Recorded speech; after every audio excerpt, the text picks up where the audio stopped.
Hello and welcome everyone, and welcome back to our series we've been doing for a long time. Hopefully, you've been enjoying it. I've been having fun. I hope you were having fun as well. Unfortunately, actually, I would say I'm very fortunate to be part of this, but unfortunately, the series is coming to an end in this race in Austin. We've had 8 races, 8 great races, including Monza and many other tracks that you can actually check it out, and they're all registered in the YouTube channel of SimRacingOnline.co.uk. And of course, if you're lucky enough to be with us today, you'll be watching us live as we're going to go through Austin today, a track filled with a lot of places for overtakes. Should be a lot of action, a long straight all the way at the back where we're possibly going to see so many overtakes. And we've got a championship going on. And today we will know who will be the champion. There's still a points to grab for so many drivers, but the championship will be known today for the last race, which is kind of great indeed. And I'll be joined by Lorenzo and my good friend of mine, Ricardo, as well as Sam being the director of the stream. So those are the team of today, as always. So as this is the last race, obviously the calendar has been very exciting. A lot of drivers. We've got new drivers mid-season, including the guy you're watching right now, Dentella, who did 5 races. This one should be the sixth. As you can see, the leaderboard we're watching now, Johnny Gutierrez being the leader of 109, followed by Dentella with 96. So those are the guys fighting for the championship. Unfortunately, Uh, Lorenzo that's Bettini is out. that, that's actually not the actual classifications. This is the classification before Virginia. The guy in first place in the standings is Johnny Gutierrez with 134 points, followed by Matteo Dentella, 18 points behind. So Matteo Dentella at 116 points. Then it's Matt Horst with 70, Joe Brown with 60, and P5 for Edward Jones with 52. So a very close midfield, but Dentella really needs a good result if he hopes to win the championships here. Gutierrez doesn't. Dentella to win the championship needs a first place finish, uh, and Gutierrez does not score any points or a maximum of 3 points. Uh, Otherwise, if Dentella comes second, Gutierrez has to DNF. Otherwise, it's Gutierrez for the taking. Well, as Lorenzo, thank you for the because I wasn't here, if you guys know, for the last race, so I kind of got lost for that. But thank you for the correction. The points, as Lorenzo mentioned, there is a fight that's going to happen for the championship. So that's going to be tricky for Gutierrez to DNF and Dentella to be either second or first. It's going to be very hard to pull. But as we know, Gutierrez has done 7 events and won 3 of them, and is not known for DNF unless it's something including crashing or hardware, which we rarely see. I'm not talking about, of course, our friend. Who's the guy actually that's been having a lot of issues? Is it Talviti? That's Yes, it was Tony Talviti. Talvitie. Yeah, Tony. Talviti, yes. Oh, Well, and immediately Talvitie with the pole lap, 2 minutes 03.6. Dentella is on a flying lap as well with a personal best first sector. Samir Uh, underscore 46 let us just see. subscribed. Mike Murderix Thanks 3. for Sam for subscribing. Of course, Sam is part of the team, so that doesn't really count as a subscription. Co-partner, Sam. Anyway, Matteo Dentella on a flying lap, he was setting personal best first and second sector, is now approaching the last part of the track. The Tony Talvice leading the standings as of now with Joe Brown in Flame second just place and subscribed. Matt Horst Ty Sam 4 tenths Alafachi behind. Cool 02. wow. Speaking of the devil, Lorenzo, as soon as I mentioned Talviti, he snatched that pole position. Provisionally, of course. Brown as well is right there, but obviously Dentella hasn't done his lap. Uh, is VT Guest going to race with And us this today? No, Vidigat is recovering from in real life shoulder injury. Of course, he let me know that the shoulder is healing and he is making good progress, but he will not be racing anytime soon. Dentella actually has to put into account that Tony Talvice is a problem for him because if Talvice can find his four and his performance, that's gonna put Dentella under threat and. I'm pretty sure Gutierrez is in a steady but active position as of now. Well, so far Dentella is 3 tenths behind LVT, but we still have 9 minutes to go as we just cross it right now. Gutierrez hasn't done a lap yet, surprisingly. Uh, Labelle is ahead of him right now as we're watching. Probably, obviously, not a official lap since it's 14 seconds behind Telviti, so obviously it doesn't count. Bear Eriksson uh, in the sixth, the sixth position in the grid right now. Horst as well. Matt Horst has been doing great. Joe Brown as well is sitting in a beautiful P3 right now, but I believe Gutierrez sooner or later is going to snatch that as we see Tony Talviti going back, possibly for new tires. As we all know, there is a rule that you cannot escape in the middle of the track. In order to do that, you must be in the grid. Otherwise, it counts as a DNF and you should not continue the qualification. Of course, we have intel that this race is going to go from day to night, so expect night transition. Wow, you excited for that, Ricardo?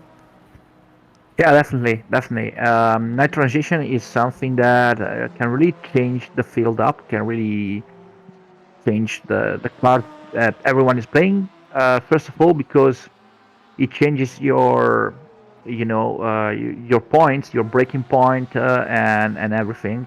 And the second important, the temperatures in during the nighttime will go down, so we have to see the tire behavior during the night, which is the most interesting part of a daytime and nighttime changing race like this one. That's an excellent point, Ricardo, because we know going to the night, the temperature starts dropping down, which affects the tires and the drivability of the car. So, indeed, it gets a little bit tricky, and you have to be aware of what's going on and your surrounding as well as the situation going on of your car, especially your tires. As we know, it's a 92-minute race, if I'm not mistaken. So you've got a long time to think about your tires as well as your fuel. And if you manage to get that correctly, you can get that win easily. As we see, a good strategy can get you a win. And we've seen that proven that by many drivers, including Ericsson, who's sitting right now in the P6. So far, Talvite is still in the lead. Helvetia is still in the lead with Dentella not able to respond to that 2 minutes 03.6. And as we are watching right now, Johnny Gutierrez approaching Michael Labelle into the second sector. Johnny Gutierrez setting personal best first sector in the race, and also look at that, a purple second sector. So that means Johnny Gutierrez is the fastest car on the track right now. He's getting now a little bit of traffic. It's Michael Labelle. So it's going to obviously hinder this lap, which means if I were Johnny Gutierrez, I would just let it go because Michael Labelle is not going to let off. He's doing his lap as well. Very tricky situation to be in. Look at that. They're fighting the qualification. That's definitely not something not usual to see. But let's see how the Ooh, yeah, he right in clearly lost a P3. lot. He clearly lost a lot To be honest, behind. Ricardo, I've checked the live racers, and the best lap ever done by Gutierrez is a 2:4.2. So that's not very far from his best, unless he was hiding something. Yeah, but we can consider the live we can consider the live racer, but we don't know how much fuel and what tires was Gutierrez on. So I usually tend to be not so how can I say it? Uh, I wait to judge looking at the live racer because quali lap is really different, and especially in a race like this where you are playing for you are driving for the championship. You may not want the other guys to know what your pace is, so probably a bit of hiding by Gutierrez because he's clearly very faster. He's clearly quicker than what he showed us into the live racer, into the previous practice sessions.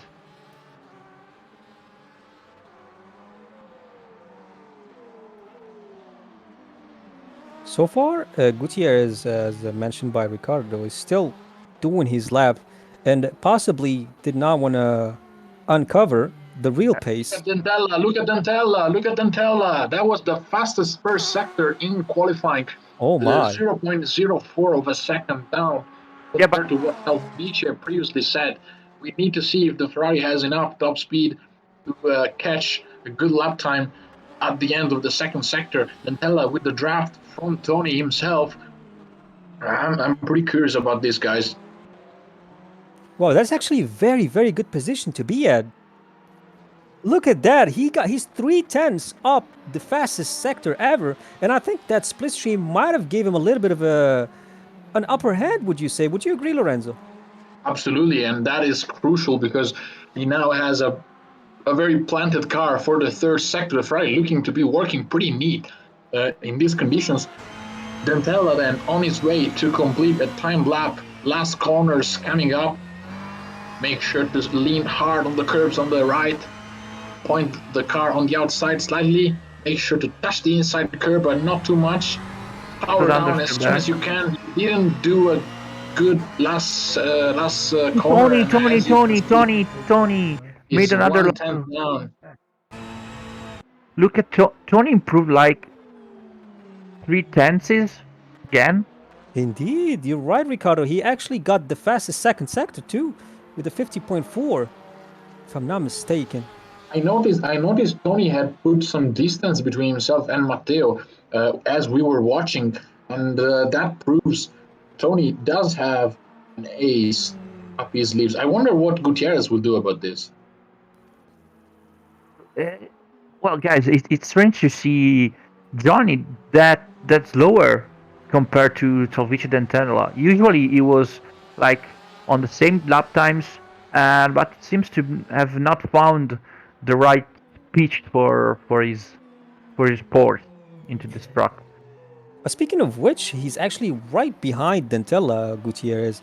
And right now, he's not that far, but it seems like the 2.4 is still his limit. So let's see if he can get that over, because we see Talvice is getting closer and closer to the 2.2.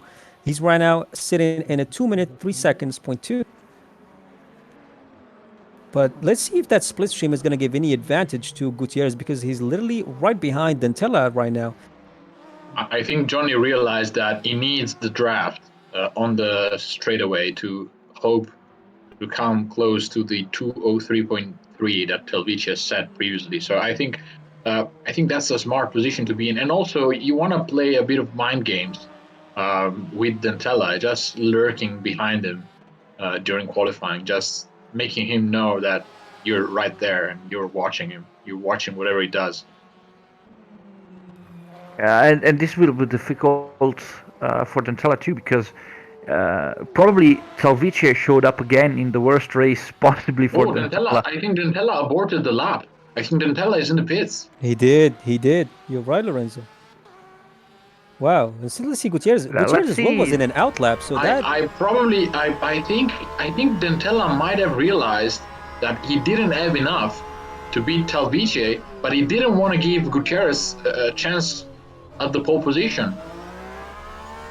That we're already seeing mind games going on in qualifying. I wonder how will the race unfold, because I think we're gonna see a Mid Ohio part 2 here with the three-way battle between Talvice, Dentella, and Gutierrez.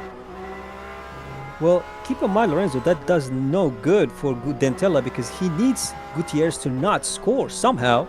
So as it stands, Gutierrez is the champion. Yeah, should the race confirm this result with Dentella coming in second place? Sorry to cut you off, guys, but look at Gucci time right now. Less than a tenth. Lower very than close.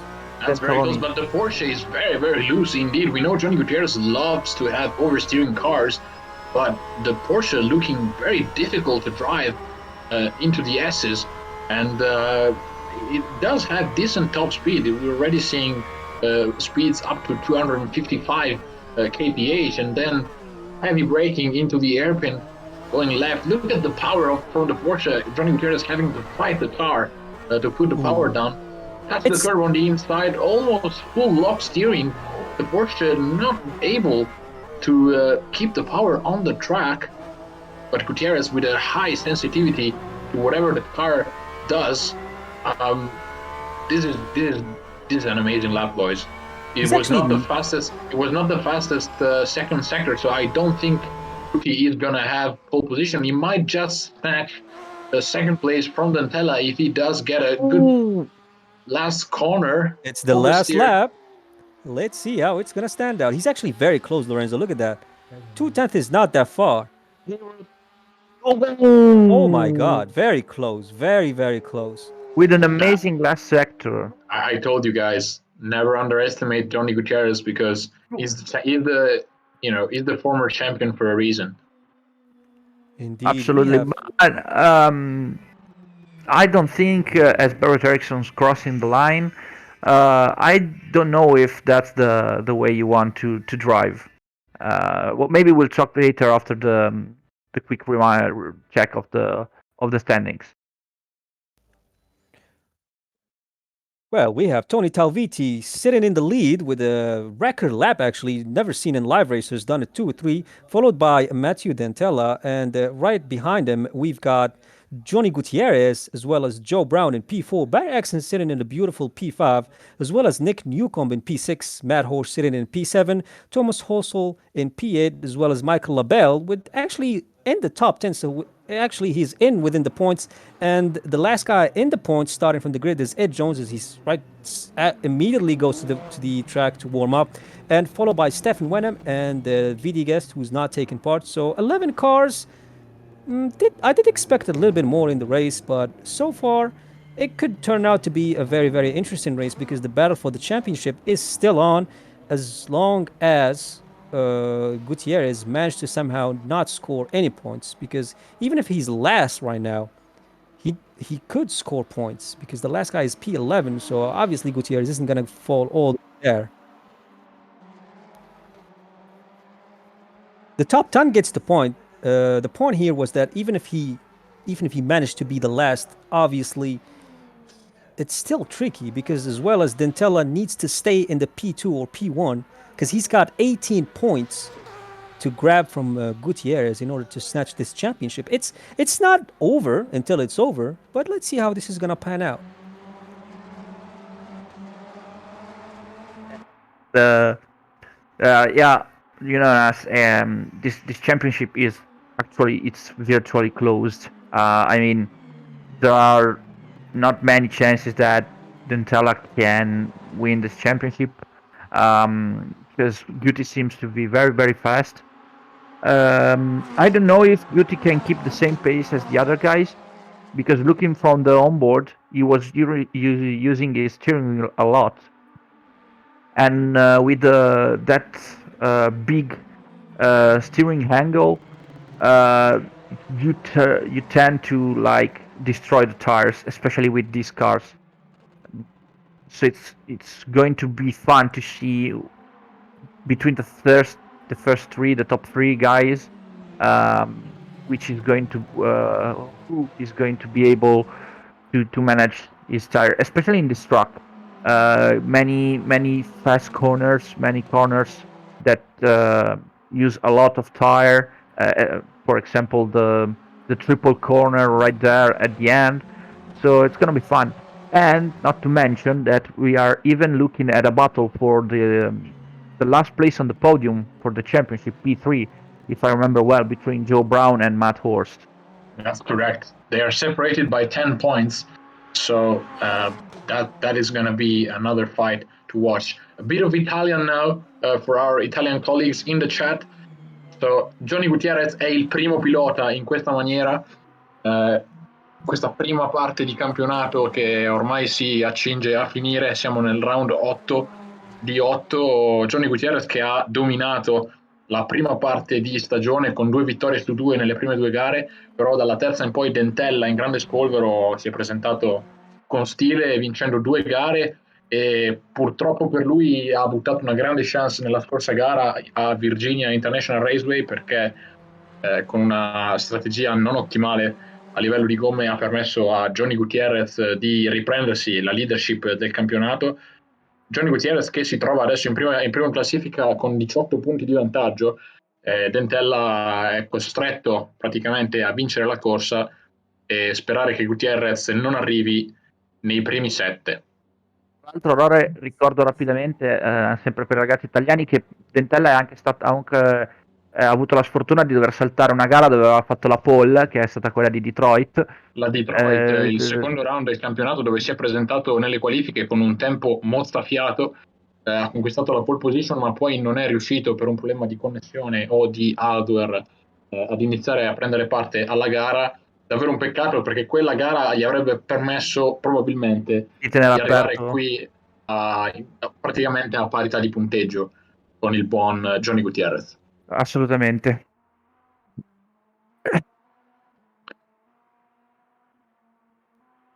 1 minute until the start. Well, I can't say I understand everything of it, but I would say I did some of it, and that probably is the biggest cap of my life. Yeah. Well, speaking of Italian, we have two Italian drivers. One is fighting for the championship, and one is fighting for the P3 because that is Lorenzo Bettini, and he is not present. So therefore, he is automatically outside of that. Yeah, I think that not see Bettini more than one or two races that we saw, it was a big pity because he showed us that he was on the same pace as the top guys. He was the same pace as Tony. Was the same pace as Dentella. This was the same pace as Guti. So it's kind of a big pity not to see him here. But let's hope that we can see maybe in some other championships. I hope so. But one last thing to mention is that the drivers, as I'm looking at their chat talking, VDGuest is obviously reminding the drivers that you have to have your headlights on. Otherwise, the game will disqualify you for not having your lights on because that is very dangerous and could be very, very devastating for the drivers if they don't see where you at. Well, obviously, you've got braking lights, but those will turn on only when you brake. So, other than that, they won't know where you at because it's going to turn completely dark. And some places in Austin track, it's not very, very lit, let's say. Maybe Dentella is hoping that the key, the button of Johnny Gutierrez for the lights doesn't work. That's a good Maybe he one. gets to That's a very good one. Well, as we say see that. drivers lining up for the grid for the start of the race. Austin, the last race of the championship. Buckle up, trickle in, and prepare for the fight. As for the best man, shall take the win for one last time.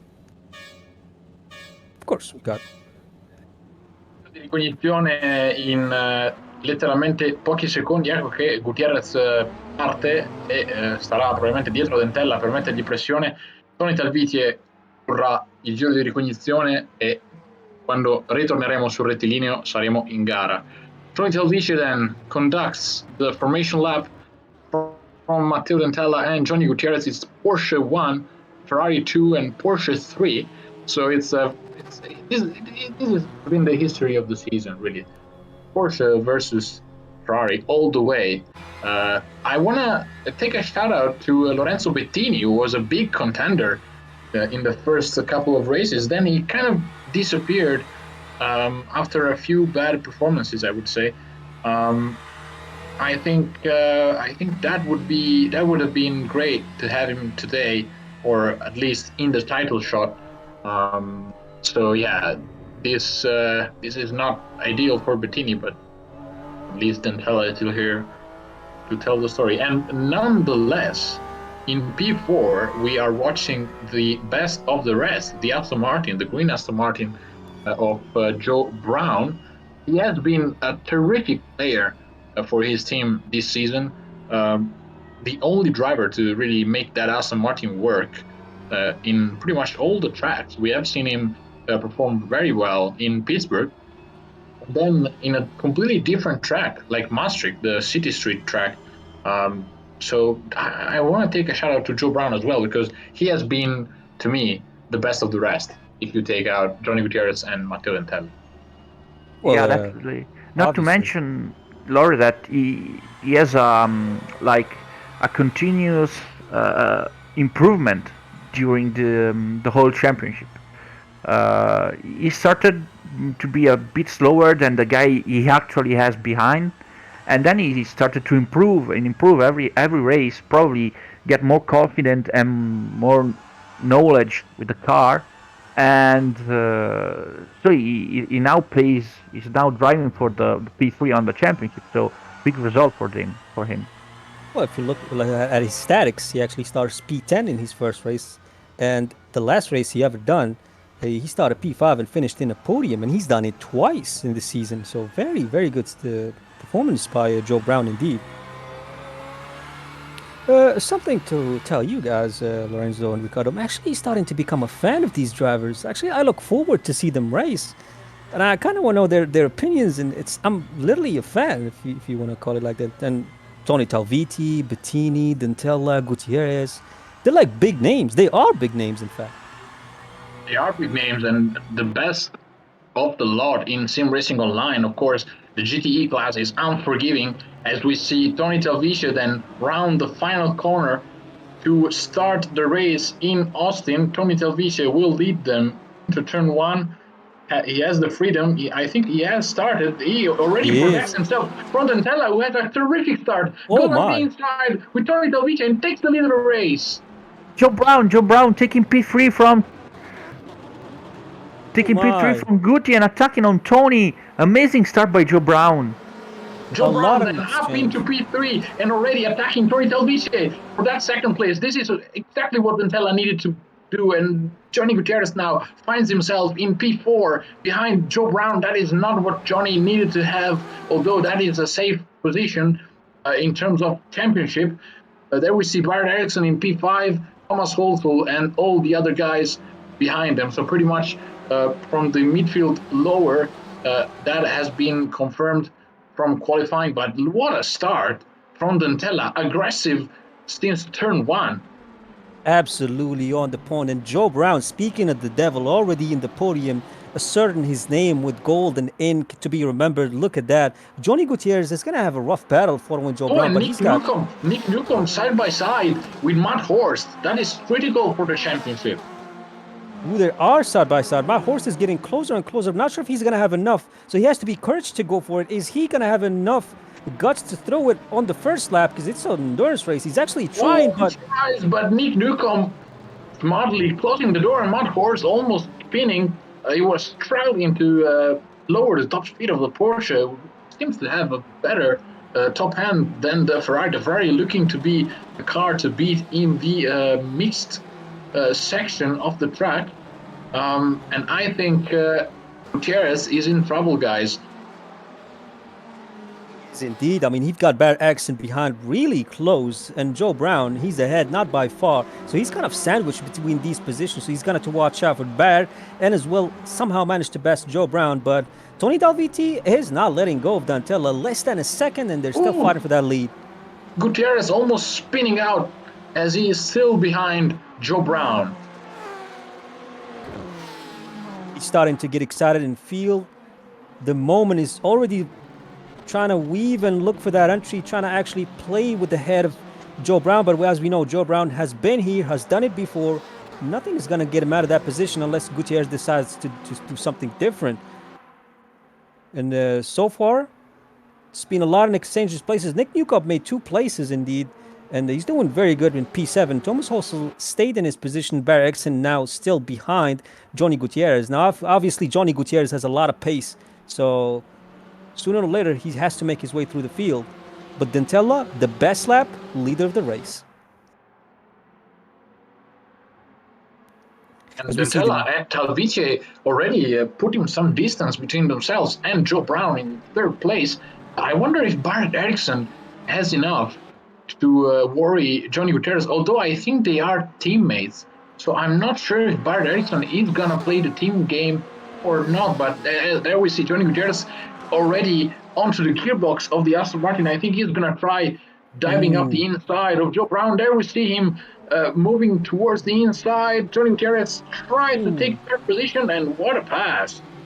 Joe Brown can come back, actually. I don't understand how Joe Brown didn't cover that. I was actually almost touched him there. Very close.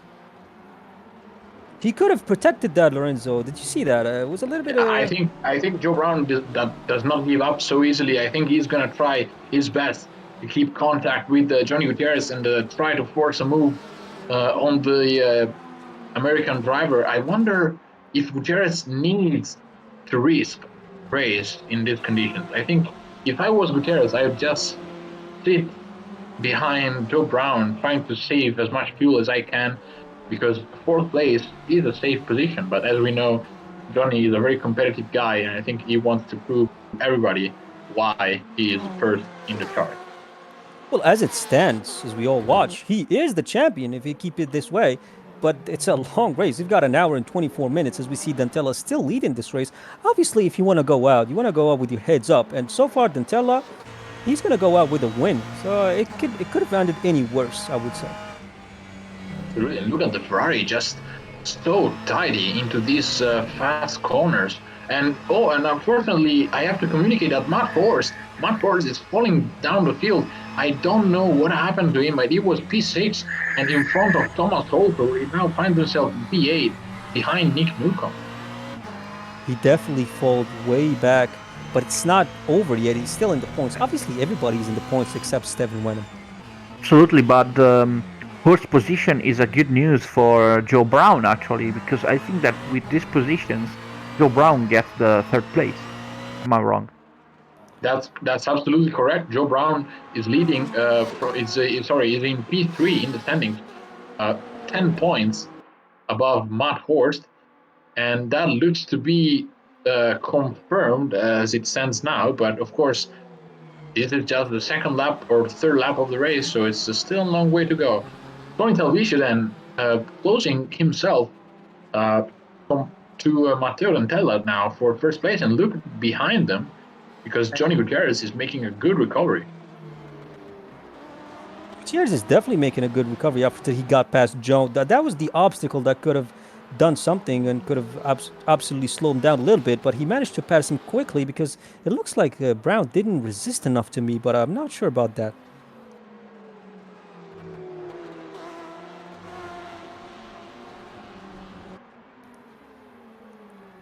Dantella is still fighting, and it looks like he's doing really good under the pressure of Tony Talvici, a guy who, let's not forget, got the pole position of this race.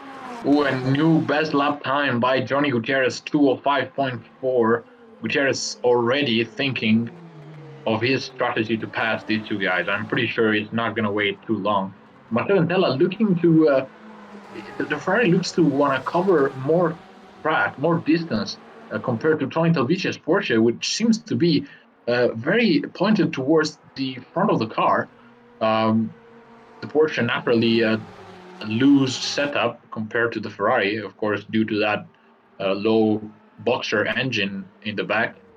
But Tony Talvici absolutely nailing every line, and is now really nip and tuck between Dantella, Talvici, and Gutierrez, who is really close together with those guys. It looks like the top four, or the top three, I would say, isolated themselves in these battle. And for now, Dantella is... And almost a spin for Joe Brown. That was a good save from Joe Brown. He now finds himself under pressure from Barry Ericsson and Thomas Coulthard, two very quick drivers at the steering wheel of a Ferrari 488. Those guys were really fast in Singapore. I remember Coulthard making a huge amount of passes in that particular race. But Joe Brown now having to protect himself from those very people. Matt Horst is also staying close with Nick Newcomb. He's not letting him go anytime soon. Even though Nick Newcomb managed to pass him, he's not pulling away for sure. But I think that Joe Brown can keep Ericsson and Holston at bay unless he managed to pull off another spin, which could be devastating. But as we're watching from the onboard, Ed Jones, the last man in the points, following Michael Labelle. Michael Labelle, good performance today. Hopefully I'm not jinxing it for him, but he's actually doing good performance with his yellow Ferrari. That it actually worked. I kind of like that color on the Ferrari, but the performance, absolutely beautiful today. In the points, fighting now Ed Jones, who's actually not a very known to be a good driver. So good improvements by Labelle. So hopefully it's not a jinx. Absolutely brilliant recovery from Labelle from the start of the season. We have seen him improve by a big amount, and is now fighting Ed Jones, which is no slouch. of a driver. Of course, I wish to see Michael Abel fight for the places that he belongs to. So that's the top 5. But that's a great way of showing the the course of a championship. Michael Abel is struggling to score points in the first part of the season, but is now constantly into the top 10. I think if we were to choose two drivers who drastically improved during the seasons we've watched, it has to be Brown and Labelle. But that's I my think pick anyway. Brown more than Labelle, but just because Brown has been able to, he has been the most versatile driver. I think. If you, of course, if you don't consider these 3 guys and Bettini as well, don't forget about Bettini, because Bettini was a Ooh. terrific driver in the first part of the season. He challenged Talvice and Gutierrez with absolutely no fear, in Guys, sorry to tricky cut you off, but conditions. looking from this view, I see that Barrett Erickson is very close to Jones. I saw at the exit of the airpin on the left.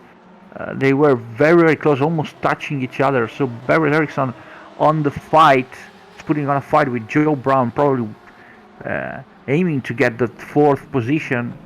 They seem to have a pretty similar pace right now because Joe Brown couldn't get away from Barrett. I think Joe Brown is suffering with these tires. I saw the Aston Martin getting slightly out of shape on the exit of a few corners. I think the Ferrari is the car to beat here. Coda looks like it anyway. Dentella leading from Tony Telvice and Gutierrez. Joe Brown in P4, Bart Erickson in P5, absolutely nick and tuck. With Tony now making a show for himself after the torrid season and his huge dose of bad luck. All the way to round 8 here at Coda. Johnny Gutierrez there trying to find a space to pass Tony Telvice. Gutierrez absolutely no intention of giving up easily the win of this race. Oh, as we speak, Bart Erickson has overtaken Joe Brown. Wow. Holy. That's a big pass for Bart Erickson. Absolutely big. Bayer Erickson definitely getting his elbow out, as they say. Yeah, he could equal his best result of the season if he was to finish P4. I'm gonna check on that, but I believe it's true. What a great battle so far. I mean, we've got three-way battle for the lead, and Ericsson, Brown, and Holsel for the P4, as well as Newcomb and Horst and Edge. Everybody's have their own fight, and nobody's is giving up anytime soon. Obviously, we're still a little bit far away from the pit stop, so if you've got any pace, you might as well just show it right now and snatch those position. Track position do matter right now.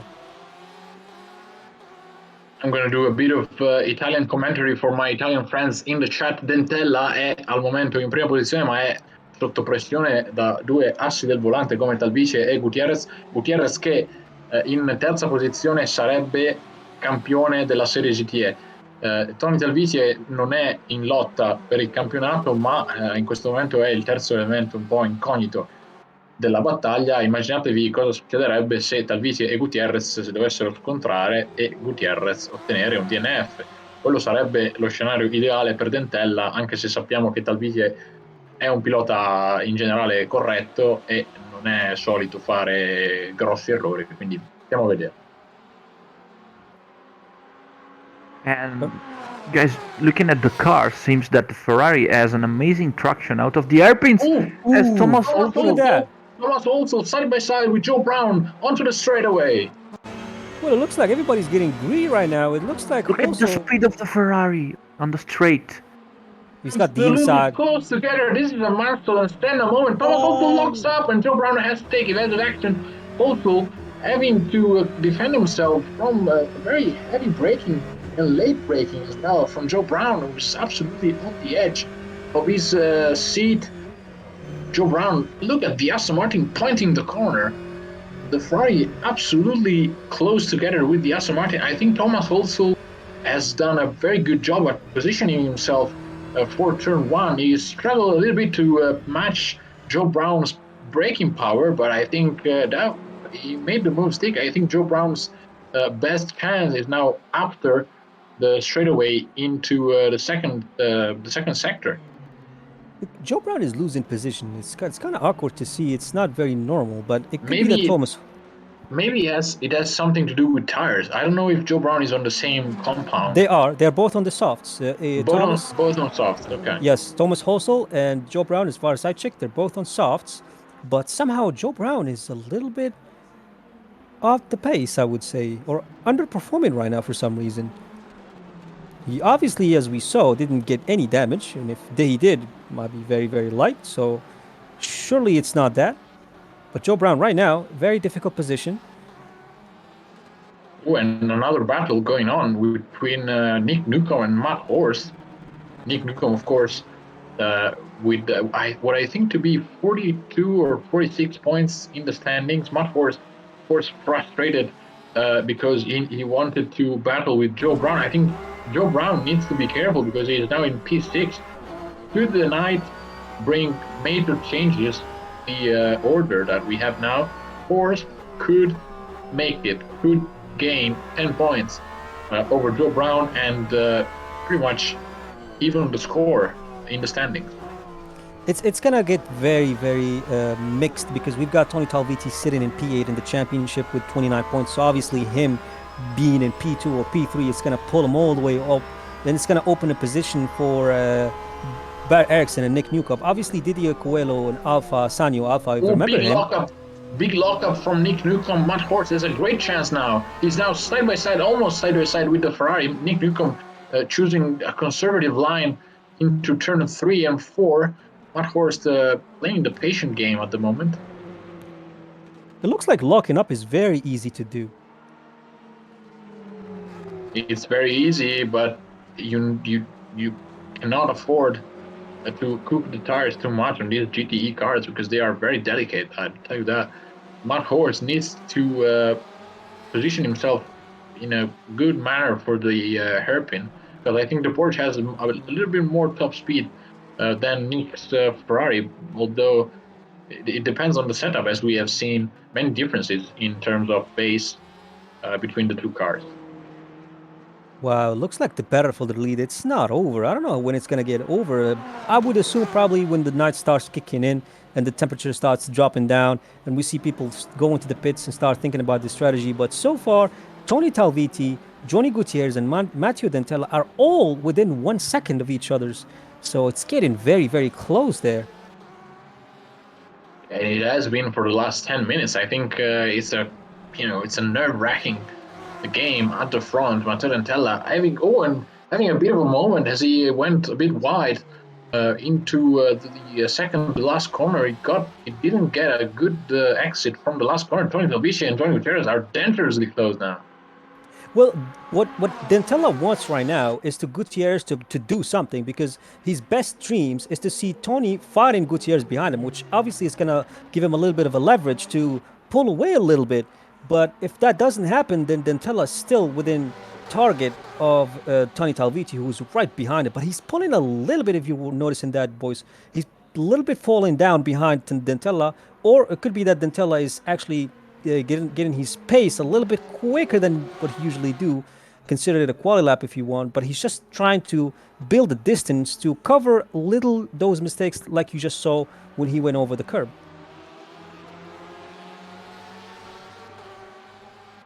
As we see them going downhill, the big straights where all the opportunities of passing could show themselves. Obviously, Tony is a little bit behind, but Gutierrez is the one actually closer to Tony, so we might see a move. Look at them, very close, bumper to bumper, and a long straight of split stream. Let's see if Gutierrez is going to have a little bit of trust and actually throwing that car into the inside. Obviously, they're on the same pace, so you have to be actually a little bit faster to be side by side, otherwise it will be considered punting.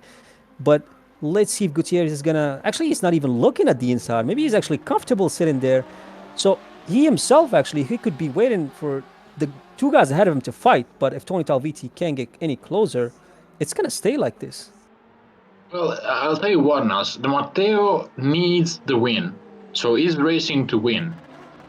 On the other hand, Talviti has absolutely nothing to lose because he is down in the charts with 29 points. He has no hope whatsoever of winning the title here. Johnny Gutierrez, on the other hand, has no need to battle either Tony or Matteo. He can just sit there in the draft of the Porsche in front of him, save fuel, copy whatever Matteo does, stay with him, put pressure on him, and just race to the finish. I think Matteo is doing everything he can. A big lockup from the Ferrari. That's not what Matteo was hoping to do in the first corner. Johnny Gutierrez, at the moment, is the virtual champion.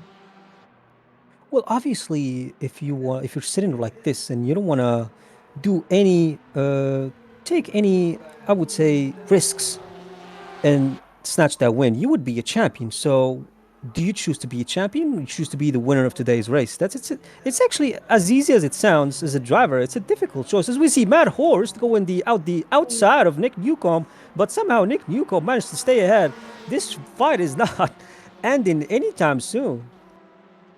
Yeah, and Matt Horst absolutely positioning himself in a great way for turn one. Nick Newcomb, with experience, as we know, is a very experienced driver in the sim racing world, um, pointing the Ferrari, sorry, in the right direction to avoid Matt Horst overtaking him. But look at the run Tony Talvice has on Dentella. Goes up the inside, late braking. That could be very costly for Dentella indeed.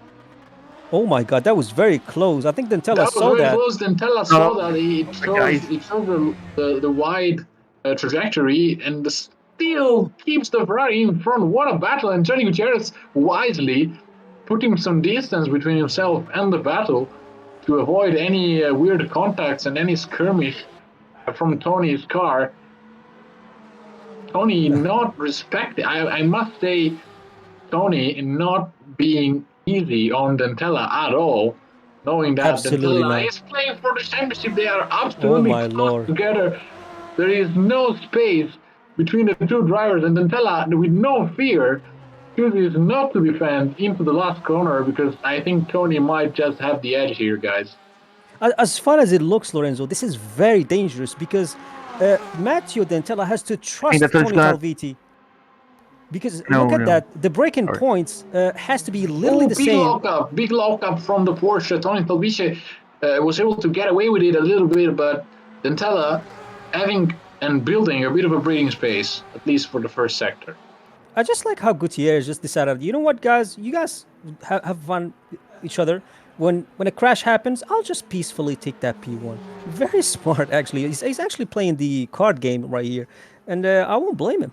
I mean, he's the champion. He's got nothing to risk it here. But it's not the same story for Dentella and Tony Talviti. These guys are going all in. Look at that. And as I mentioned before, you have to trust the guy behind you. It's not the one behind that has to trust, because the breaking point has to be literally the same, or at least closer than what you might think. Otherwise, Tony Talviti could rear-end Matteo Dentella by mistake, which obviously it's his fault, but it ruins both drivers' race. Look at this, same story of the lap before with Tony that looks to be a bit closer than he was the lap before. Let's see if he dives up the inside once again. Oh, he does. It looks to be... Oh, I don't think he's gonna, though. He played the patient game. I think he might just try to put pressure on Dentella for turn one at this point. It's also a little too early to use all your tires right now. We're still just past about 20 minutes or 25 minutes, so we still have a long time to go. And using all your tires right now might not be the right thing, because Gutierrez, look at him, he's right there. He ain't going anywhere.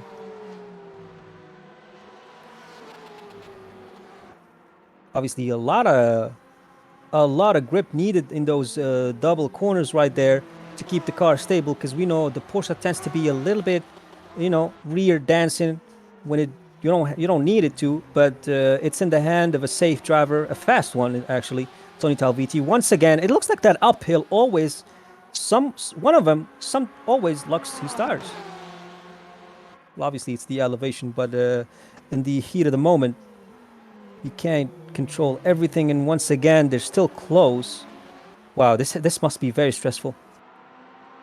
It is. I'm pretty sure it is, because Dentella will have to do this for pretty much the entirety of the race, unless Talvice is struck by one of his very famous hardware problems. Oh, Dentella absolutely on the ragged edge. Ferrari wanting to step out a little bit from that particular corner. Tony Talvicia just following, and Gutierrez steadily in P3, just watching how things unravel between Tony and Matteo. Well, he keeps speaking. Look at that. Oh, Dentella didn't get a very good exit from that particular corner. Tony Talvicia was able to get a good run, but that's pretty much useless because there's a low corner here. Although Tony looks to be slightly closer now. Let's see if he tries something at the airpin. It all depends on what Matthew Dantella is doing, because if Mattello also decides to late So he's break, closing. I don't think he's gonna go for it. He's playing. He's starting to understand that if you can't do it in 2 or 3 laps, might as well just sit down and watch your tires a little bit, because you might need them. As he has to keep in mind, Gutierrez is not falling that much. I think he made a mistake to have all that distance lost. Otherwise, that would be the logical explanation of why he dropped down a little bit, because he's not falling too far. He's actually, in fact, is gaining back time. And once again, this is the part where Tony Talviti gets close, but unless he throws that car on the inside and hopes that Matteo Dantella somehow sees him, it's never going to happen. In fact, if it was a different type of car, it would be possible to get a pass there, but these cars rely more on mechanical, less than aerodynamic grip. Therefore, it will be very hard, but Dantella now is being once again attacked. He might actually go for it this time. Talvicia on the inside, Dentella with absolutely no fear whatsoever. Oh, Slammed God. the door. What a good driving lesson they're giving us here, Matteo and Tony. Dentella absolutely brilliant under braking, but Tony making a show for it with a great opportunity of overtaking. Wow, I almost feel like I'm sweating right now watching this. It's so close, so intense. My heart is racing somehow watching this battle, hoping none of them touch each other, because it's what least you don't expect, because if that happens, it will ruin everything. But obviously, it's good for Gutierrez, but we don't want that. We want battle. We want to see Gutierrez pull a move, but Matteo Dantella is proven to be a one hell of a good driver right now, keeping Dantella, or sorry, Tony's keeping close Talviti now. at bay. Tony's closer now. Indeed, Ricardo. Wow, it's so intense. I don't know about you, Ricardo, but this Let's is go. Let's making go my... on board with Talvici because he's very close to Dantella. Pulls up the inside, but chooses not to. It looks like the Dantella now knows that that place is where Talviti can get him, and he's always getting it right, or at least trying to, even if he makes a mistake. I think Talvici knows that if he tries in that airpin, he will lock the front tires, because that's a very tricky corner to approach, because the track camber, the racetrack camber, kind of leans to the left. So your right side gets very, very light indeed. And that means you can lock up the front tires pretty badly there. So maybe Tony is not forcing a late braking move in that particular race. I would say his best. Oh, Dantella clipped the sausage curb there. That's gonna cost him some speed. Look at the speed of the Ferrari. The Ferrari is able to build a bit of a gap, although the Porsche looks to be the fastest car on a straight line. Ooh, that's a lock. That's gonna be a good opportunity for Talvici. That's open sesame for Talviti to snatch in, but somehow Dantella with an amazing piece of driving is still ahead. Wow. Very Honestly, courageous. I feel like that Ferrari is the best car on the straight and on traction, while the Porsche, look at this, is the best car on the fast corner, on the corners. So I really think that Talvici has to think of something, because on the two straights it doesn't manage to get that much of a gap. As we speak, there's Stephen Wenham as they are approaching. Ooh, look at this exit. Very close. Very close. Very Dantella close. didn't get a good traction out of the airpin. They are approaching Stephen Wenham, so I think Talvici, if he wants that P1, he needs to do something about Dantella right now, because we have look seen at the Ferrari Dantella. spreading that gap at the first stages of the straight. Ooh, And Dalvicia with a late breaking, putting pressure on the Tella. I don't think that's the way Tony is gonna make it work, but we have seen Dentella in previous races make use of the lapped cars absolutely brilliantly.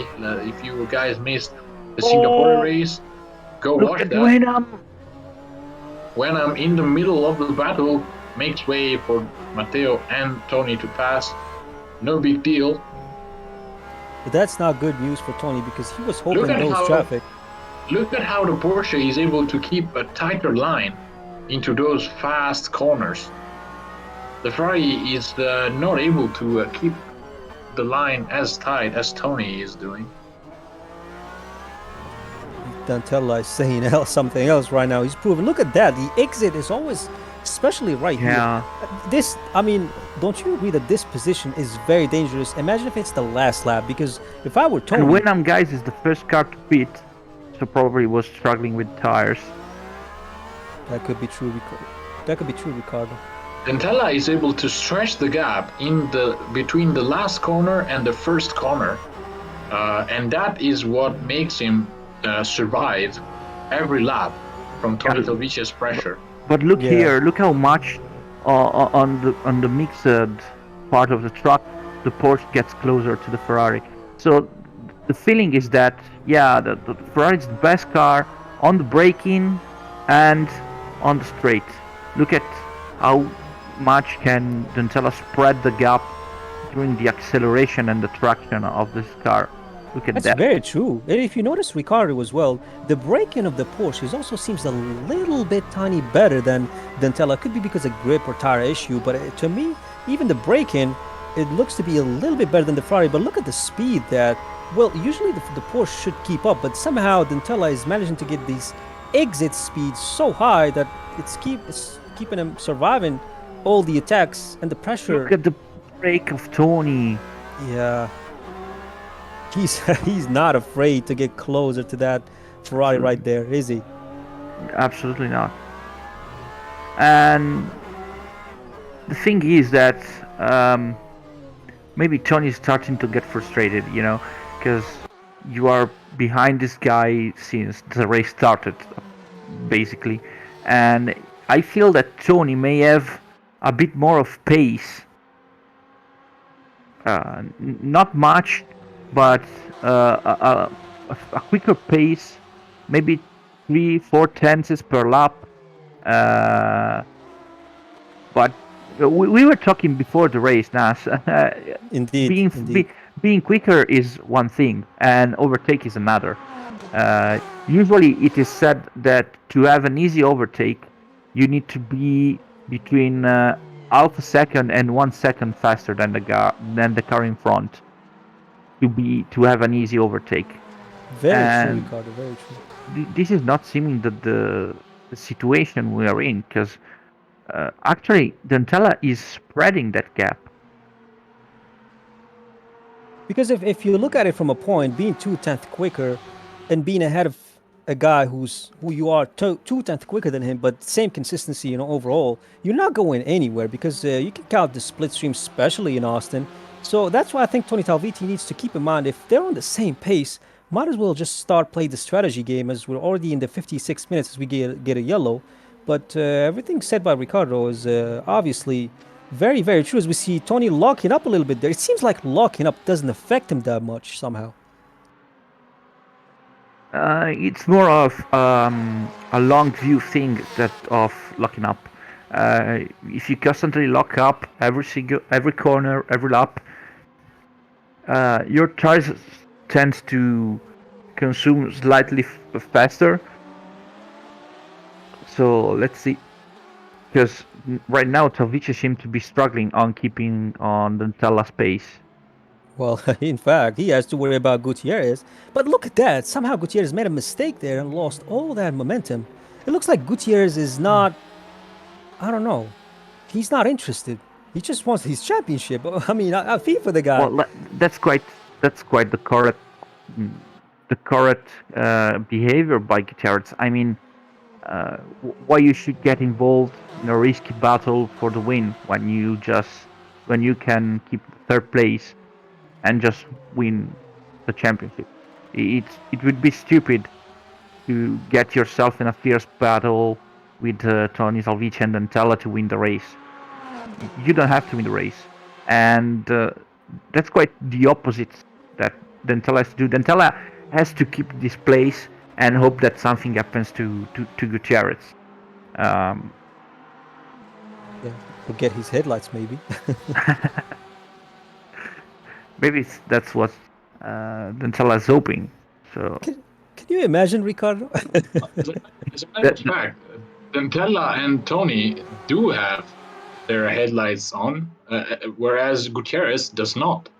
So Ooh, Lorenzo. that's still a possibility. Although I doubt Gutierrez is gonna get. yeah, Where are absolutely, you going with this, Lorenzo? And sorry to cut you off, Nas, but I think that Tony is ready Ooh, for the Tony, overtake. Yeah, Tony on the Oh inside of my! Dentella. They touch, and Tony is in front. Oh, And look at Gutierrez. Gutierrez! What the hell? How did he lose He that? was Oh he my! was busy watching the battle in front of him and got distracted. That will be a wake up call. I think he got too comfortable, actually. yes. Ata's curse continues to make victims. Right there. We just To be finished. fair, We just finished saying that you should be calm, keep quiet, and not make any mistake, and that's what you, happened. you know what, Ricardo? I'll be a lawyer for Lorenzo. He was speaking about his headlights, not his tires. So he's Yeah, curse free. He's that's curse true. free. Yeah, But for yeah. once. And what did I told you guys? Look at Tony Talvici's pace. Tony Salvici already 1.3 seconds clear from Matteo Dentella. That was a critical move.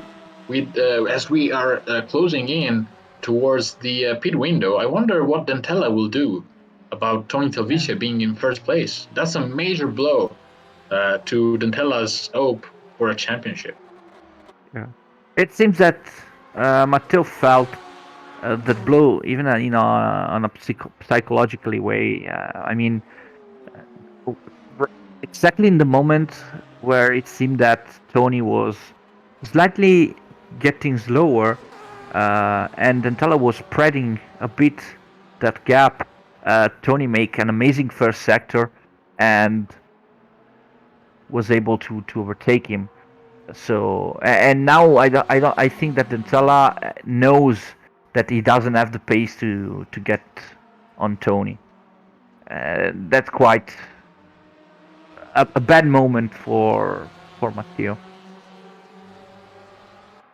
Be quite fair. I think what should be done by Tentella is evaluate the situation. Watch what happens. Is your pace going to be as equal? Are you going to stick around? Are you able to get closer and actually start a fight? If that's not the case, if you're actually just closer but not enough, I would start thinking about strategy because it's if you know for a fact that being ahead proves to be a problem for Tony. So as long as you get that position or track position, you should be in safe hands. But unless we know that Tony Talvitia likes to pull those late breaks passes, as he's just did and did it actually 3 times.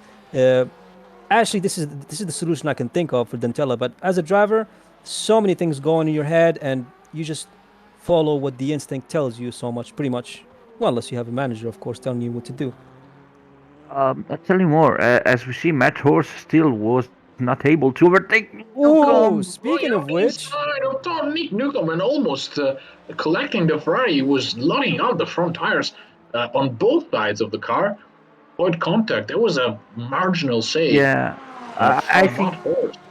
I think that Matt just give some more brake pressure to avoid the contact. I That's was, what I was brings thinking the same. the lockup. Yeah, that seems quite it, doesn't it? Yeah, I literally was thinking the same. He was just trying to stop the car to not crash to Nick Newcomb. So that should tell him that he's braking there is a little bit better. And Nick Newcomb elbows out to him. It was What a brilliant and driver Nick is. but got This season has not put justice to Nick Newcomb. I think Nick Newcomb is one of the most brilliant drivers we have here. Absolutely. guys, did John stopped? Wasn't he in front of Joe Brown actually? Yeah, he lost 2 positions. You're quite. He lost couple of places. We probably missed it, but I think he was battling with Matt Horst. No, if I remember well, it was in front of Joe Brown. Probably. Wasn't it? I don't think I so. don't think Was so. also I think it was was also also. maybe. I think also. Yeah, you're Oh, you're probably. confusing. Okay, yeah, perfect. Sorry.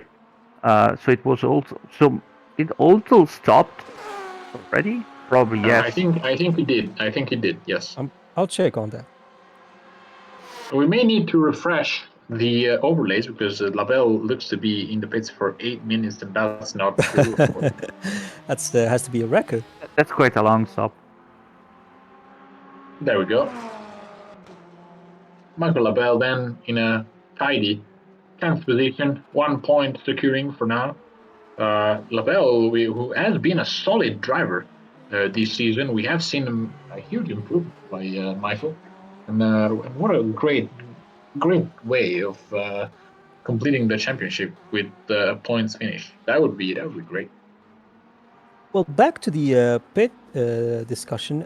Thomas Halsall, Michael Labelle, Stefan Winham are all the guys who pitted. The rest from P8 all the way to the leader, none of them have pitted yet. I wonder, guys. I wonder how the strategy will change things with the night time coming, because hear this: in the night, temperature drop down. So, are you gonna stay on the track all the way until there's light, and then put new tires as the night comes, or do you want to stop a bit earlier, put the tires on, get some temperatures into the tire, and then as the night comes, you have a better and higher temperature compound on your car? What would you prefer on a driving standpoint? I actually want to hear what Ricardo thinks about this first. Okay, I'll put you like this. I made a race with day and night change. I made a few. This is not the ACC, which is a overly complex pressure system. So I really think that what you want to do is to eat a bit earlier, maybe use even the soft tires that with low temperature could be working better. Uh, Maybe do some laps just to have your tire correctly warmed up before the night, and then try to keep the temperature through all the night. That's what I'd prefer to do if I was them right now. Yeah, that's quite the point for me. And to me, to be honest, since I've been a part of this beautiful team, I had a good friend of mine, very close friend named Lorenzo, who's been telling me what to do. So I kind of got more dumber and dumber in terms of strategy because I rely on him all the time. So I'm gonna let Lorenzo tell me what to do. So what do I do, Lorenzo? I think it also depends on the position where you find yourself. As Tony Telvice, Pete is the first guy Ooh, spinning. That's interesting. critical. That's critical for the race. Let's see if Very. Dentella and Gutierrez take a chance and extend their staying there. Let's see. I wonder if they're gonna react and pit immediately. And one thing I am sure of, I think Gutierrez is gonna copy whatever Dentella is gonna do. I think that's the wiser strategy, I would say. Yeah, because it looks like Talviti is the one taking the risk and seeing how it's gonna pan out. Because if Well, it works, it works. yeah, Laura, I don't think that Guti has to copy Dental. I mean, who cares? He's winning. He's winning the championship, so he doesn't need to get the place of on Dentella. I think that Guti can easily stick on his plan and say, "Oh, the worst can happen to me is that I finish up third right now." So Well, That's true. That's true. He is in a comfortable P2, but you never know. you that itch. I mean, I'll be honest. The itch of winning it always kicks in. It doesn't matter if you're winning a championship or if you're starting the first race. Whenever you're racing, you always want to finish first. Somehow, whoever whoever manager you have, as good as you are, Lorenzo, that itch always kicks in. It needs to be tamed. but you just want that slight bit. You want to win everything. I don't know. That would be me, but of course I wouldn't do such thing. So don't worry, Lorenzo. But Gutierrez seems to be doing the smartest thing and actually just playing his game. Whatever he finishes right now, he is the championship unless he finishes outside the points or P10, if that's correct.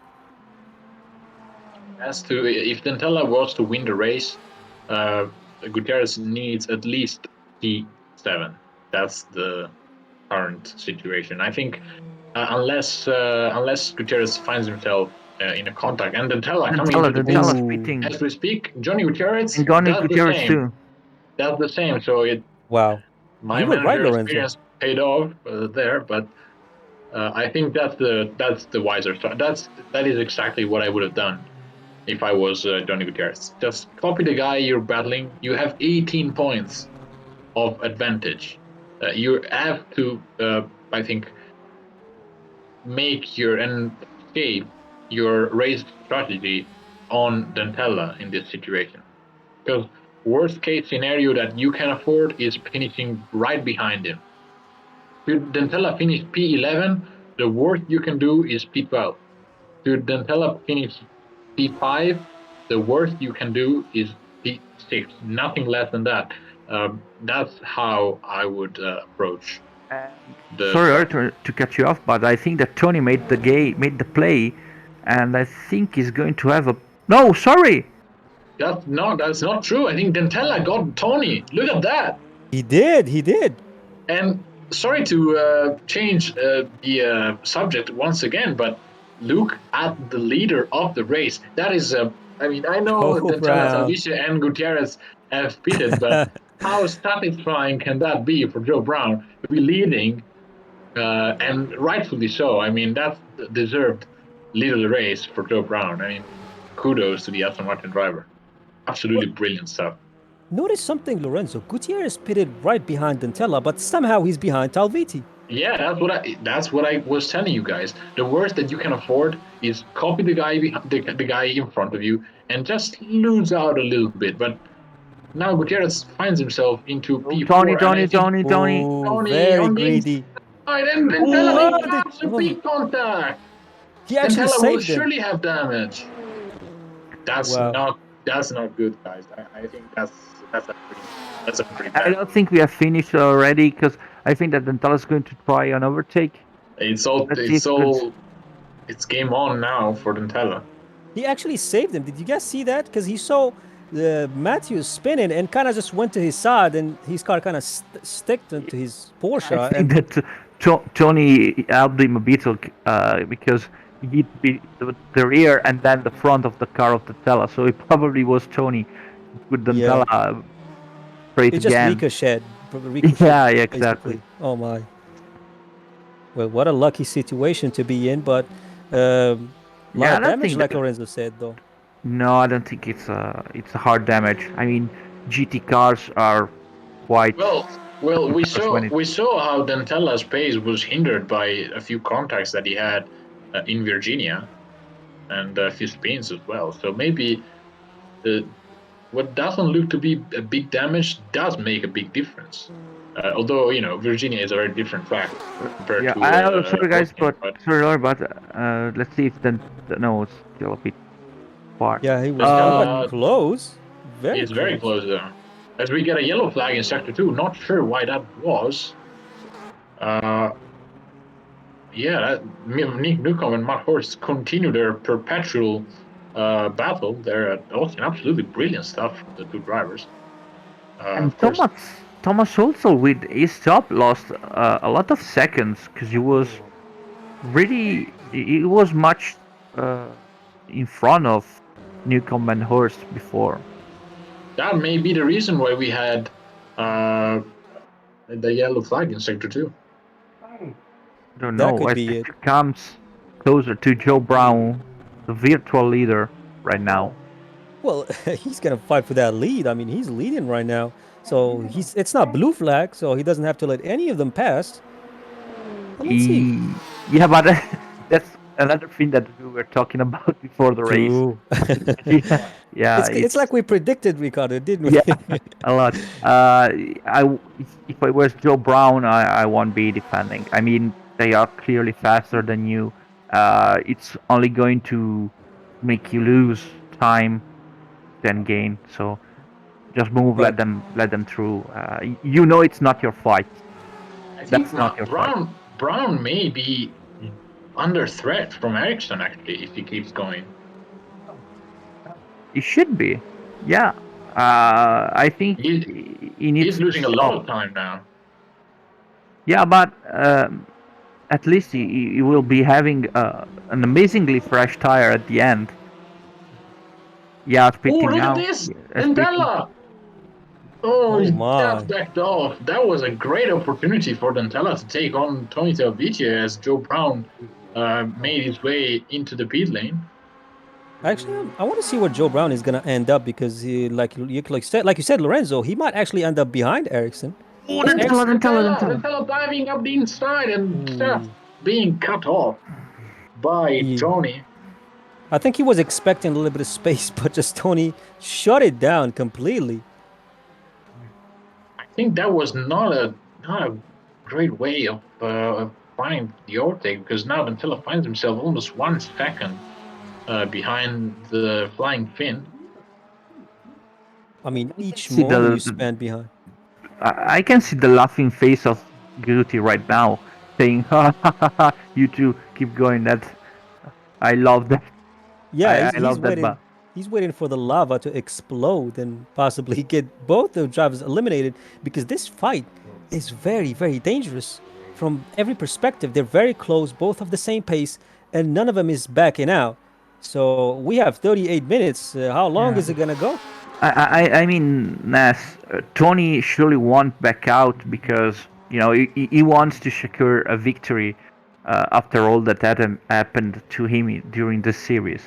Dentella simply can't back down because backing down will be meaning like giving up on the championship, so he can't. I mean, yeah, Gut is the best position right now because he can wait for them to like kill each other and then just go through them and say thank you guys, goodbye, see you at the finish line. As That I think I was right because Joe Brown is now 15 seconds Oh my behind God, Pyre Ericsson. That's going to be a long way that for is a Joe long Brown way. Yeah, to recover. and Pyre Ericsson at the moment matching his best results of Laurie, this sorry, season. but I think that Holzel is having problems because he lost again the position and now not for the pit but on track he lost the position to Newcomb and Horst. I'm not sure what's happening to him as Johnny Gutierrez is the first guy to break the 205 wall. He's now the fastest driver on the track with a 204.6. I don't think also I don't think also lost that time in the pit lane. Actually, I think that was No, a that's what I said. mistake once again. Yeah, that's what I said. I mean, he lost the position not in the pits right now, but on track Yeah, that may be this true. time. Yeah, maybe a mistake. Don't know. Well, that was a big mistake actually by Brown because he stayed for too long. He could have kept that position, but now he's way too far behind Ericsson. He got 36 minutes. I don't know what he can do because they're technically kind of close on the pace. So it was a big mistake done by Joe Brown staying on track for that long amount of time because Ericsson pitted way, way, way before. I don't know now because now he's going to have an amazingly fresh tire compared to the one that Ericsson has. So Well, he has to be he can making pay. half a second, I believe, right? Yeah, that can pay off. Uh, I think in the last 20, 15 minutes. I think. Well, let's see how this plays out. Joe Brown is now 14 seconds, so you might be right, actually, Ricardo. He's getting closer and closer steadily. He's got some time in his hand, but like we said, getting closer is a thing. Getting past somebody is another thing. I don't know if this position secures Brown the third place. I think he does because Brown is 10 points ahead. Oh, Brown of Matt Horst. aside. And I would say it's deserved. Although Matt Horst has still 35 minutes to change that. As Tony Talvici and Matteo Dantella are approaching Michael Labelle, I wonder if Dantella is going to try and force a move on Tony as they lap the Ferrari. This situation kind of it's similar to the first stint. Oh, look at that sliding. Almost spinning out and oh my lord. And Dantella having the worst of it once again. Wow, hopefully he didn't collect a lot of damage from that. I saw okay, perfect. That's a spin right there. I don't know who's that. I think that's Ericsson, guys. Oh, I want to see that. Director, please. Who was that? Because that seems like that was a lucky escape for none other than Johnny Gutierrez. Because if Johnny Gutierrez had impacted that Ferrari at full speed, that would have been a DNF for Gutierrez. That would have been a crazy change. Yeah, and for a second I saw Gutierrez. Oh, there we go. Into Labelle. Look at that. Look at Labelle. We're going back in time. Look at that. Michael Labelle loses it. Completely misjudging the line into turn 5. I think. Look at Tony Talvici. Why didn't he brake? Oh my God! Should have been on the brakes, Labelle. Oh no. I think that Dantella right now has damage. I think he does. I think Labelle didn't know what to do because the moment he spun, he's got 2 cars ahead of him. So but he should have hit the brakes. True, that's what I'm saying. The fact that you should be on the brakes when the car spin, he wasn't. And that's gonna be a DNF for Michael Labelle. Such a shame. He was doing a good job. Wow. What a shame. And for a second, I saw Labelle rejoining and going towards Guti. I was afraid for us. Oh, yeah, that's definitely. Oh my God! A problem good save. Yeah, that's a problem. Oh, a damage and problem. will say thank you very much. That was. That's incredible, guys. That seemed like. I think that the right suspension of the Ferrari of Dantella is quite. I drove these cars way before. I think you did. You drove these ones actual right now, Ricardo. We both know that save is very hard to pull, especially in the heat of the moment. So that was a great save actually by Dantella, because Gutierrez, like Lorenzo mentioned, is right there to snap on you. Yeah, but look at the behavior of Dantella's car. Yeah, it's acting weird. That's clear. Sketchy. Let's just let that sink in, guys, because that was a marginal save by Johnny Gutierrez, as a matter of fact, because I don't know if you catched it, but Labelle was still in the middle of the track and backing up the Ferrari as Gutierrez approached, and I think Gutierrez missed the Ferrari by millimeters. I think that would have been the end of Johnny Gutierrez's championship, because Dantella, with a second place and a DNF from Gutierrez, would be the actual champion. That would have been the dream for Matteo Dantella had Gutierrez touched Labelle and possibly DNF. It's going to be interesting right now to know Dantella's lap time. To see if he has big damage or if he's not able to catch Tony at the moment. He was able to catch back towards Tony all the time before, but doesn't seem to have that pace anymore.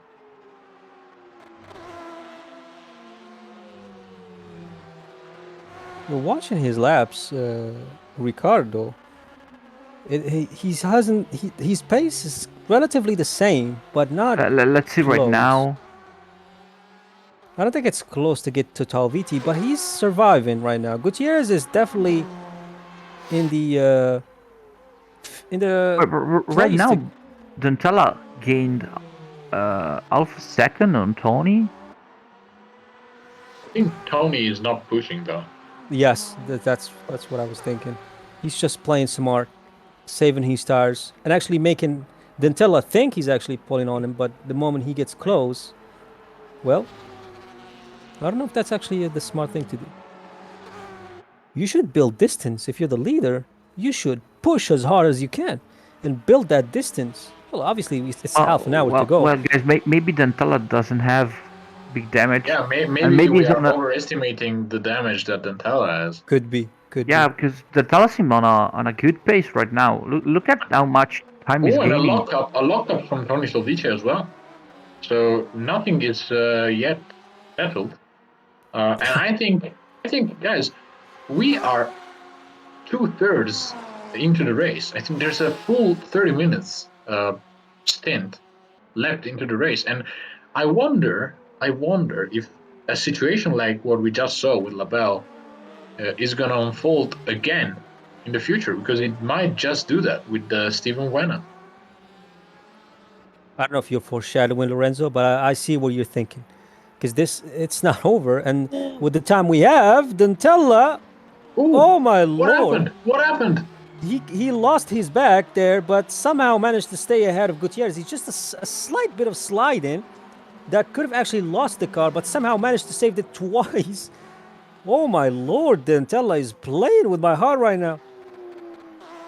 That was scary to watch. I have to say, though, that in terms of episodes, I think Dentella is the one that gave us the most highlights. True. In any way, should the championship go down and finish, I think Dentella is the guy that really stole the show. If there was a prize but- of but- attention... Thomas Holzel is off. Oh no. Is that true? That is true. He's losing a lot of time. Oh no. Look at that. Look at that. That's Thomas Holzel out of control. Oh no, we... Ooh, big damage on the Ferrari. I think that's going to be a DNF for Thomas. Yeah. I don't think you can fix that. Oh, I mean, I don't know what hammer can fix that. I'll tell you what, Nas, that's a bent steering column. I don't think there's anything you can do to fix that in a short amount of time, at least. Oh, so that's means a DNF. What a shame. I mean, cars in endurance racing have had a great technological progression over the years. But I'll tell you what, to change a steering column, you have to completely dismantle the entire front of the car. And also still off into the gravel trap, I think. Somewhere he's losing about 45 seconds. Look at that. Yeah. He's struggling to keep the car pointing in the right direction. That's surely a bent steering. Look at that. Oh, that's dangerous. Just going everywhere. But I like his ability of not giving up. But I'm not sure. I mean, he's racing for a points finish, effectively, because we have 10 cars still in the race. That could be. Let me check. Let me check Holzel's position in the standing. I mean, you have to finish 75% of the race to score points. So I'm not sure if we passed the 75% yet. No, it should be 66. Really? Yeah, it's trying every 30 minutes. Let's see, 1 hour and a half. Yeah. Every 30 minutes it could be around 33% of the race. So 75% should be around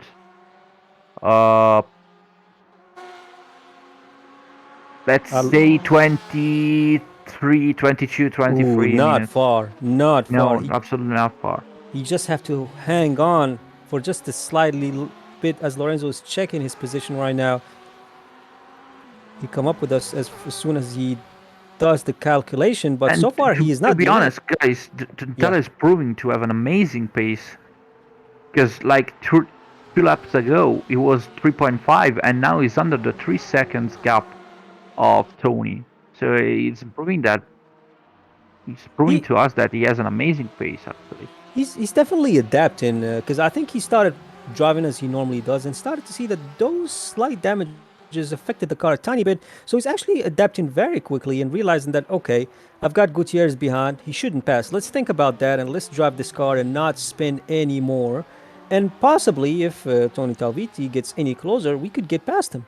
He's playing the smart game, or the smart card if you want to call it. But I think he adapted very quickly, which is very good. As Holzel is in the pit, so let's see if he's going to ever come out.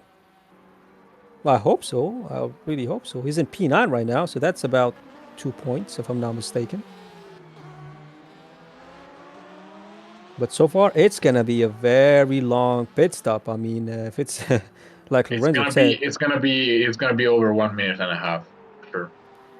I'm sure it's not gonna be the best day And if he's Wenham live. But on the yeah, pits again too, so probably damage for him too. Don't know.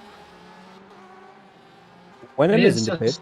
it has been a strange season for Stephen Wenham. He has never really found the groove with that Aston Martin. I wonder if he tried different cars. Maybe he would adapt better.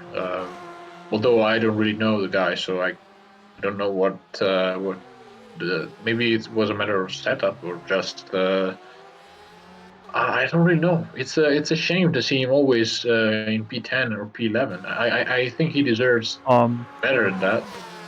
guys, just to ask, are we sure that it's going to be a night day to Yes, night race? that's what Uh, It doesn't seem to be dark at yeah, all. that's what yeah, John told me. So yeah. I'm blaming John. Yeah. But if it's night, then it's a strange night. Uh, Yes, Probably it's from Norwegian or Swedish. or different Uh, planet. oh yeah, in North Pole, you got 3 or 4 months of full brightness all days. Yeah, true. Yeah, probably something like that Yeah, where we Austin are. has been relocated in Laponia. Yeah, probably yes. It doesn't seem, guys, but actually on the track is 1 a.m. So Yes, everyone, we are Yeah. live. We are live with round 8 of the SRO S397 GT3 series from the North Pole. Oh And Matilda my. and Della and Johnny Gutierrez are battling their way through the snow with their amazing overcraft Ferrari 488 and Porsche 911. And look at Johnny Gutierrez Oh pointing my. towards the Antarctica, uh, almost losing the car and going wide. yeah, that's definitely something everyone wants to see. Oh Ooh, wow. the GTE Grand Prix. cars on the Yeah, GTE the cars Grand on the Prix of snow. Antarctica. Yeah, hell yeah. Who who can start his cars first I under mean, I freezing condition? remember you could actually do that in Gran Turismo 4. I used to always put snow tires on a random car and go do rallies with it. Yeah, I think Project Cars 2 had the possibility to add snow to the normal trucks if you were on snow on Well, winter months. I'll tell you a fun fact from 2019. I think we did have, or 2018. I cannot remember. We did have a race with snow in the WEC Yeah, actually Spa, back Spa. at Spa. It was a cracking race, a weird scenario. And in GTE class, as a matter of fact, that very car that Dentella is driving won the race from start to Wow. finish. So, Yeah, and I remember in the LMP1 class, I think Alonso won in the yeah. Toyota, but I'm So not sure. guys, basically, what we are saying is that wet cars can drive on the snow, and Formula One doesn't want to drive on the rain. So Yeah, that's pretty much the nonsense of modern motorsport. But Well, I'm sure the visibility plays a part there.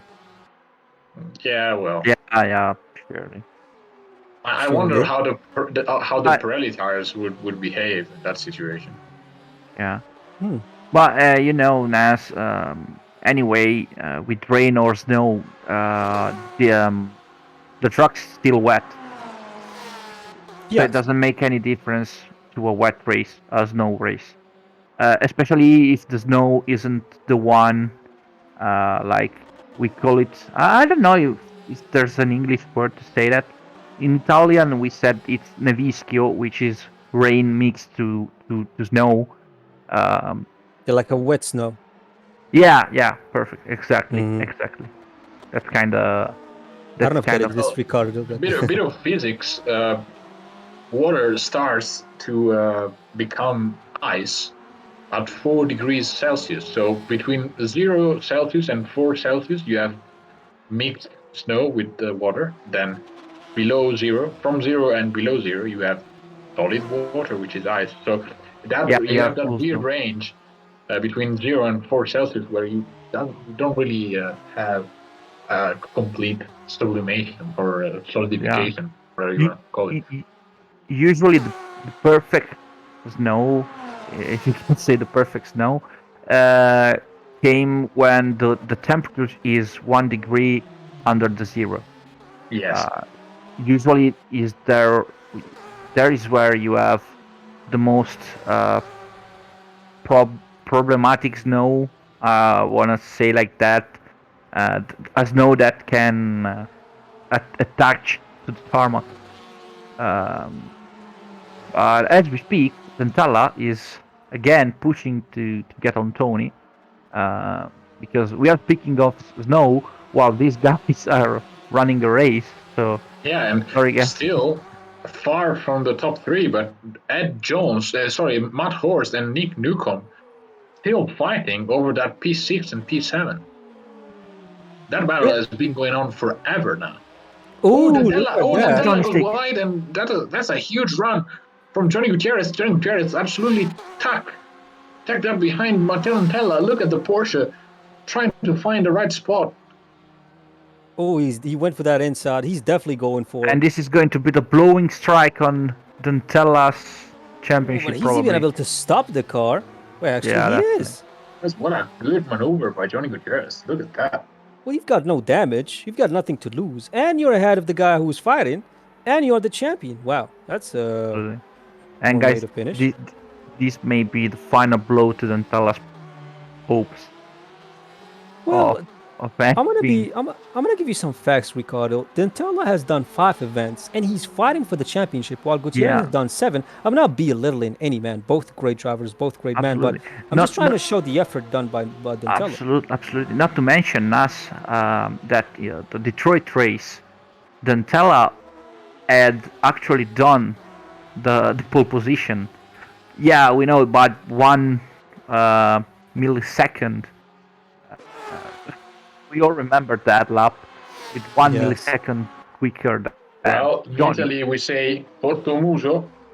Yeah, In English they say it's marginal, but it doesn't matter how Yeah. much yeah. you win. Look All at that matters Dentella's is not if you having win. the pace anymore. Yeah. I Reminds think me. that Dentella gave up. Definitely. Reminds me of Vin Look at Diesel that. somehow. It Yes, I doesn't was matter if it's a actually quarter mile. yeah, and remember it's all about family. So I'm pretty sure if Gutierrez can keep the car on the road, he's gonna make a big party with all the skylines and Yeah, you know RB26s. yes. Well, I like how Absolutely. Gutierrez is rocking the livery of He's going to our call. hero. He's going to call the Porsche Little Brian. So Rest in peace. absolutely. So, if I'm not mistaken, if Gutierrez is rocking the livery of Barrett Erickson, that means he's on the same team. Am I correct? That is true. That Yeah, is true. could be the bad voices. No, yeah, no. I don't remember. Yeah, I think it is Bad Bad, Boys Racing. Yeah, bad boy. Yeah. Yes. that is true. And actually, we didn't celebrate this, but last time around, Bad Voices Racing claimed the constructor crown. Ooh, So congratulations. big congrats to the guys because that was a Absolutely. huge effort. Well, I mean, with Guti, which is the top guy actually, the guy who's winning the championship, and with Bart Erickson Barrett and Edward Jackson, Jones. Don't forget about Ed Jones, absolutely. who is True. Those are P5 in the standings. two drives that keep on getting points for the team. So What a battle. What a season. What do you guys think of the season? I think it was great. I think we saw some strange circuits, but the racing was absolutely brilliant. And I think that this championship showed that these drivers can really adapt and be versatile no matter what the situation was. And we also got the honor of meeting new people like Bettini, Dentella, Sanyo Alfa, Rodriguez, and many others. Uh, Kai Syvertson, do you remember that? And also Oh, Andreas yeah. Seibel, Neil Tasker, many people joined the Team Racing Online, championship. So that was a great. I think it was a great series. I cannot wait for the next one. Yeah, it feels like we made a lot of friends that most of them we never talked to. Yeah, what about you, Ricardo? What do you think of the season? It was a nice season. Nice battles, especially two races I really enjoyed, and probably was. I mean, I wasn't there for Monza and Singapore. I think so. I Yeah, lost that's those two races.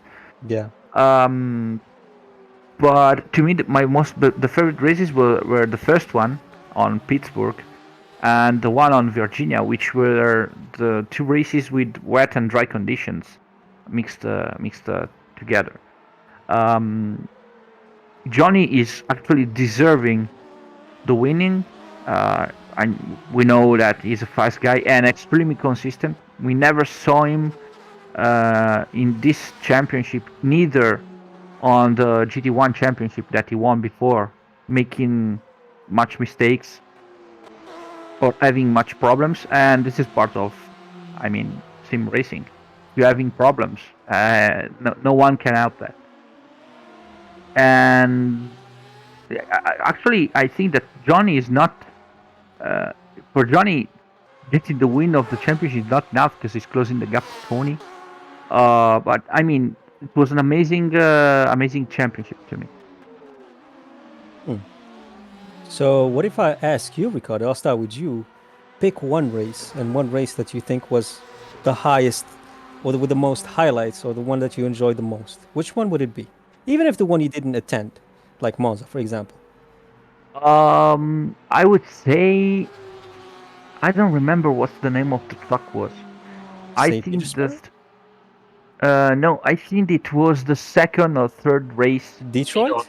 Mid Ohio. Yeah, Mid Must. Ohio. Perfect. Thank you, Laura. Where I think that were the one where we had Dantella, Talvici, Gutierrez, and Bettini Brown. probably. Bettini Yes. and Brown, a 5-way battle. Yeah, That was a brilliant way race. but Do you guys uh, remember the pit stop where they had all their cars were like I Yeah, don't know what happened, but it was a scandal in the pit stop if I'm not wrong. we yeah. We had a contact between Talvici and Vitiges, I think. Yes, yes, yeah yeah. the two teammates. Yeah, definitely.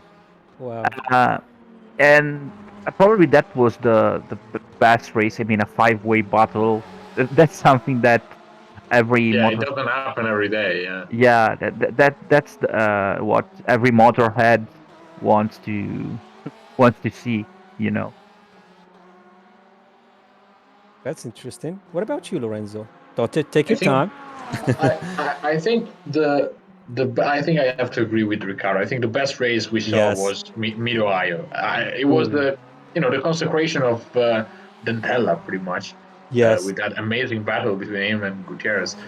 But also because Tony was there for most of the time and Bettini was up to the pace, and Joe Brown was the mystery element. Because we didn't expect the Aston Martin to be that fast, and Joe Brown was making a great show for it. So I think Mid Ohio was the best race.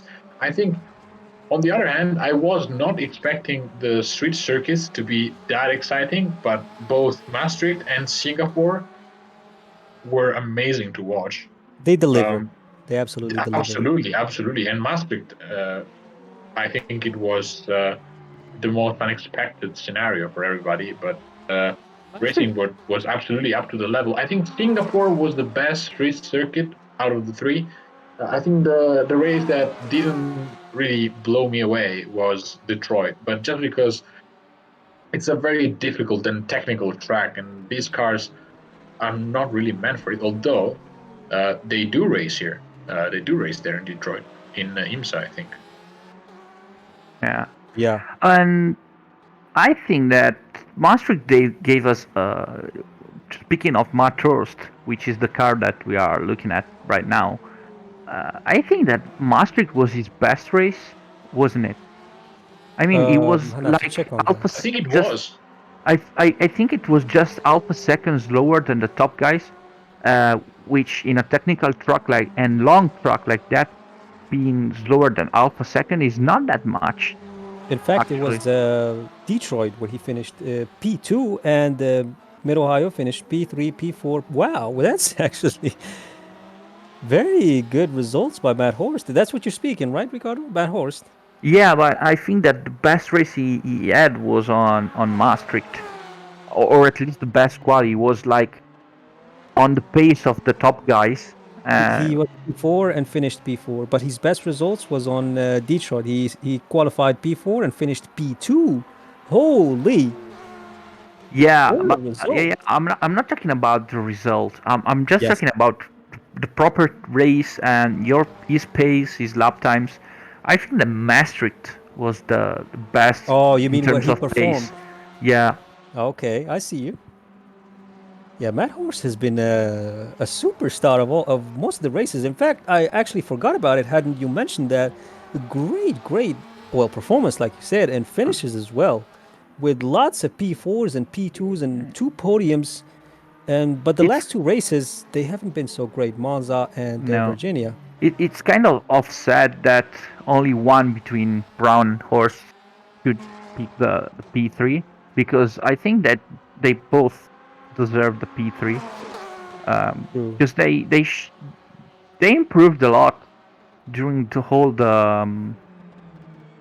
championship, and I I think that Horse maybe sometimes didn't find the perfect setup for his Porsche as we speak, Ooh, look at him! It and almost went by the for. way, guys, Horst and Newcomb battled throughout all the race right now. They did.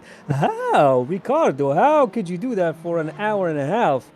They've been battling the whole time. I mean I think that they're just having fun right now. They are extremely correct. They never touched, Never. for what we saw at least. They've been careful. They've been very careful. If they see like Yeah, he's gonna touch, they fully brake, as we see that absolutely full-on brake to avoid touching Nick Newcomb. But yeah. the And fight is not stopping. sorry to cut you off, Nas, but look at Guti. Guti is going to get that win Oh my probably. God, he is holy Gutierrez, the champion, but provisionally right now, is trying to get closer to Talviti and wants to snatch that win. Who would have thought?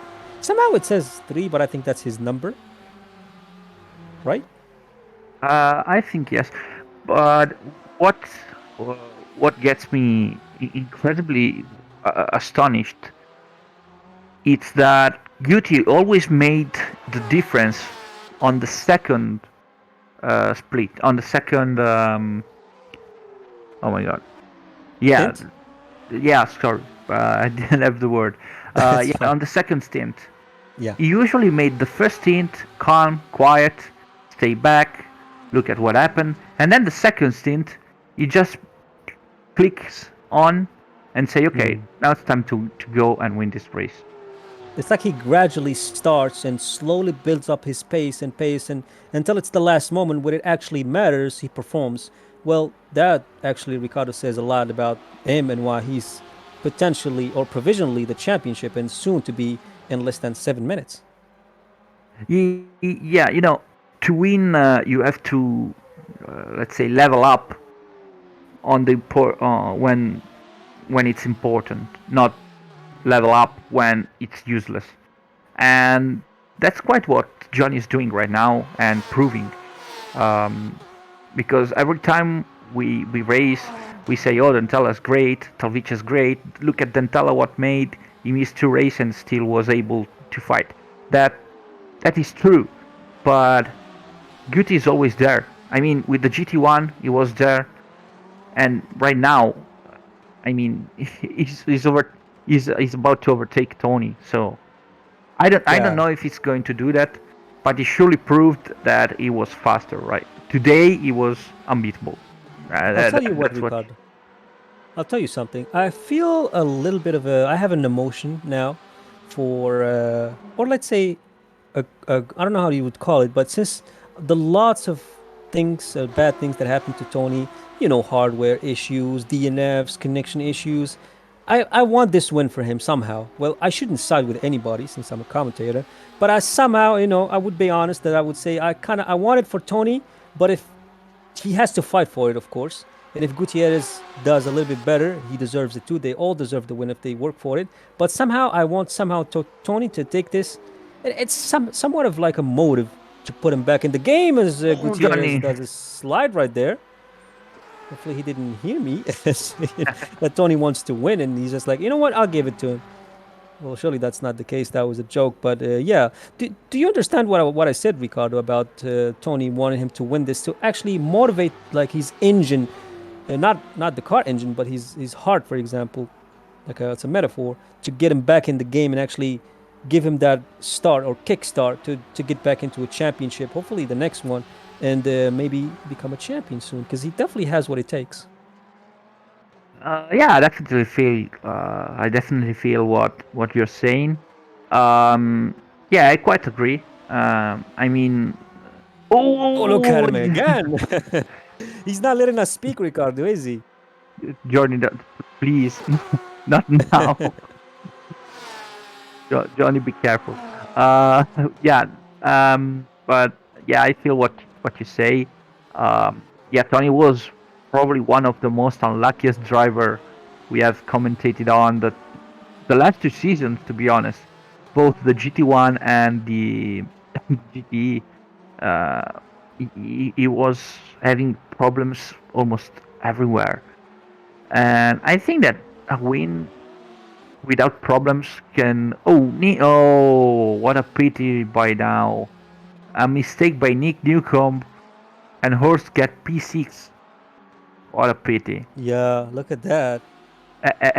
We can say that at the end, Horst pressure was able to force Newcomb to make a mistake. I mean, we know Nick Newcomb is no driver to fall easily for the pressure, but it looks to be like it was a mistake. But this battle has been going the whole race, and I mean, eventually start to see this is the only moment where we see them a little bit spread away. But for the whole race, they've been in less than 1 or 1.5 second closer. So Yeah, strong fight between these two drivers. absolutely. And Nick did an amazing job. I mean, he resisted to the pressure of Horst for 1 hour and 27 minutes. I mean, Not easy to do. Not easy. absolutely not. I And mean, guy, if someone is wondering, oh, 1 hour 27 minutes, okay, try to drive for 1 hour and 27 minutes on the limit, keeping somebody on the back, always making look, always looking at the Yeah, mirror and and looking. don't forget that Matt Horst is actually. I was actually wrong for the entire race, guys, because Matt Horst is leading Joe Brown in the standings. I thought it was the other way around. Joe Brown is actually behind Matt Horst, so Matt Horst is P3 in the standings with he 70 is. points. With him overtaking Newcomb, he pretty much confirms his position in the standings. That's going to be a P3 in the standings for Matt Wow. Horst. I mean, what do you make of that? Very strong to finish like that. I mean, Matt Horst actually deserves it. He's been very strong the whole season, started to impress us, and we saw the drastic improvements done by Matt Horst. And we definitely, I mean, I speak for everyone when I say Matt Horst deserves the best at the position, and a P3 sounds more like it. I don't know about you, Ricardo, but that's what I think. Yeah, Shirley Horst made very well. I definitely agree with you, Nas. Uh, I think that Horst was faster, was able to be quicker than Brown at the early stages of the championship, and this is what makes made him secure his third place right now. But I think that Horst and Brown uh, can possibly be improving and become top drivers and fighting for with Tony, Guti, and Pentel. I really think that because I, they are improving fast. Sorry, quick. Um, I'm really looking forward to the next championship. To be honest. 100% agree with you, Ricardo. The improvements, it's a good thing for the future. It's a bright future ahead of Matt Horst. We could, like you said, definitely see him fighting for championship because he's been very consistent in terms of performance. I wouldn't talk about the last two races because that was a little bit, out of his control, sort of. But he's been performing very, very well. And yeah, I really can't wait to see him possibly fighting for that championship as the race is about to finish. We're in the last 10 seconds. And Tony Tony, Talviti right now is in the I. back stretch, is he? Oh yeah, no, yeah, back straight. Yes. So this is the last lap You of the see, it's the race. last lap of the race and It of the is. championship, It is, effectively. Lorenzo.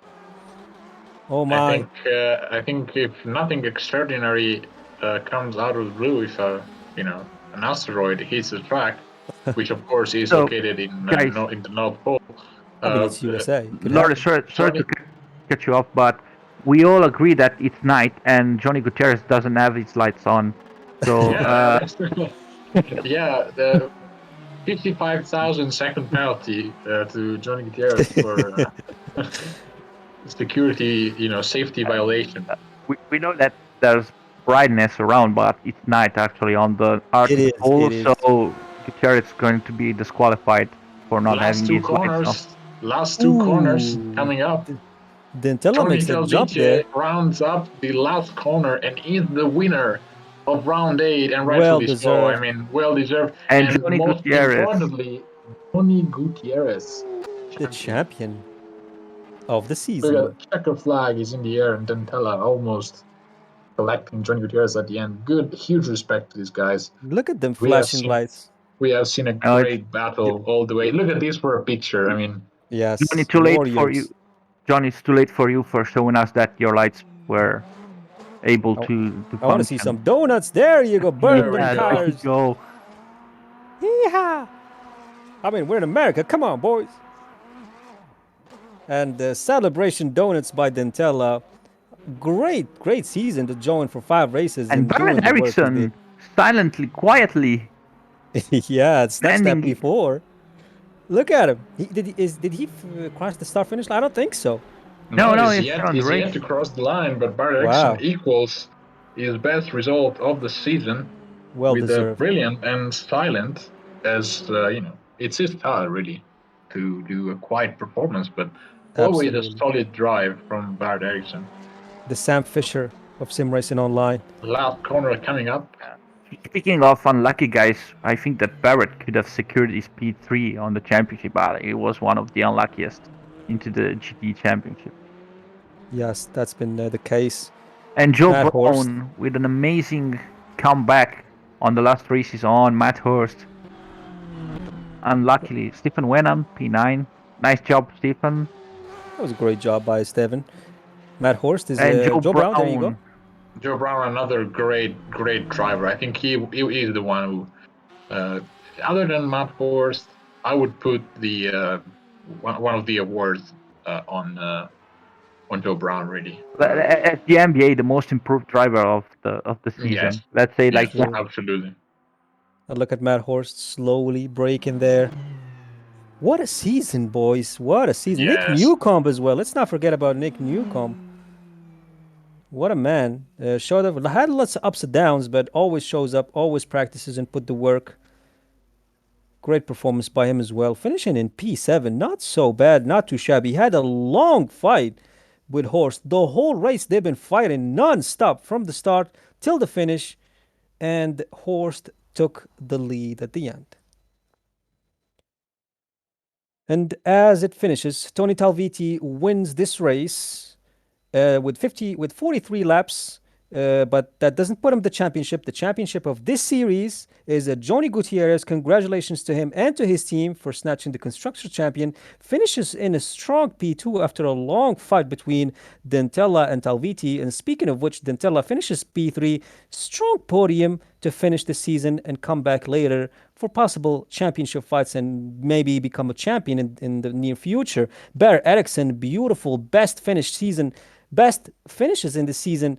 P4 with 43 laps in his Ferrari with his that's not his skin that is usually puts. He's the one with the black and white, the most known by Bear Eriksson, and followed by Joe Brown. Good performance, a guy that improved drastically in the season, and the same goes for Matt Horst. Finished 43 right behind Joe Brown, putting the names, showing why they deserve to be there. And Nick Newcomb as well, 43 laps, 7th position, all in the points, good points, Obviously, it doesn't affect much, but still strong finish by Nick Newcomb. We hope to see him in more championship. We know he can deliver. And Ed Jones as well in his Ferrari finishes P8, 43 laps as well, followed by Stefan Wenham, 41 laps, the guy who we saw in the season, been in so many races and done great. Finishes this race as well and managed to get some points. So kudos to him. And last but not least, Thomas Hossel, the last guy in the points, P10. Obviously, we have two DNFs, I believe, or actually we don't. We have only one DNF because Michael Labelle finishes in P11. Actually, he DNF'd. Sorry about that. Michael Labelle DNF'd, and VD Guest did not take part in the race. He was just directing and giving instructions when needed. What a race! Wow, well, it feels like a story that's now will be closed. The chapter will be closed. We hope that the new chapter will be open and the sooner than later. And we hope you guys enjoyed this season. I enjoyed it. I hope my companions enjoyed it as well. I'm sure they did. And yeah, everything you saw right now will be saved in VODs, later VODs. Go check them out in SimRacing Online. Yeah, guys, this was a great season. I enjoyed it. I don't know about you guys. I enjoyed it a lot. It was fun. It was fun. Indeed, as we see the drivers now leaving for the last time in this championship. I hope you guys enjoyed this season. I hope you were part of it. If you just saw it right now, there have been 7 races that happened before. All of them are saved in Sim Racing Online YouTube channel. You can find it in their website, simracingonline.co.uk. In fact, you can take part in these races you just watched. The mod obviously is paid by the Steam, but the rest of the tracks all been free, so you could have took part. Obviously, look forward for the next championship they have, and if they have one, you can take part absolutely free. And yeah, make sure you follow us on our Twitch channel, Ether Sim Racing Law. We have a lot of things coming up for you, so tune in for that. And obviously, don't forget to subscribe to the YouTube channel of simracingonline.co.uk. Big shout out to John for the opportunity, and big shout out to all the drivers that showed up and made this season look good, because without them, this season wouldn't be complete. Shout out to all the drivers. Shout out to the championship winner, Gutierrez, who won this season, and well deserved, and all the drivers who joined mid season and gave us the action that you guys saw and enjoyed, and I enjoyed. And I hope you guys enjoyed it as well. We can't wait to see you on the next one. Look forward in Sim Racing Online for further news as well. Make sure to join our Discord. We have our Discord, Ether Racing Team. Join that. Chatting with the guys, with the boys. We have some socials. We have a lot of actually channels, social, and many, many things you can look out for to see what's coming in the future. So I hope you guys enjoyed it, and I will see you guys in the next one. Unless Lorenzo wants to add anything, I'm sure we will see you. Just a big thank you to everyone following, and yes, as Nasa said, we'll see you in the next one.